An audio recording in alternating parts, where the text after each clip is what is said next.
How to fix Huawei Mate 70 camera not focusing. So let's start the video. First of all, open settings. In settings, scroll down and click on apps. And again click on apps. Now open camera. Here you can see the option force stop.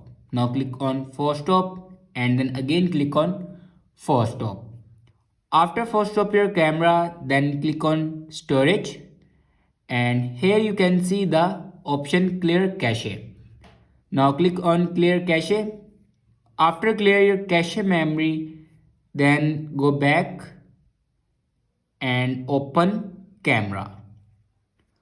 On top right corner you can see the setting icon. Now click on the setting icon and then scroll down in last.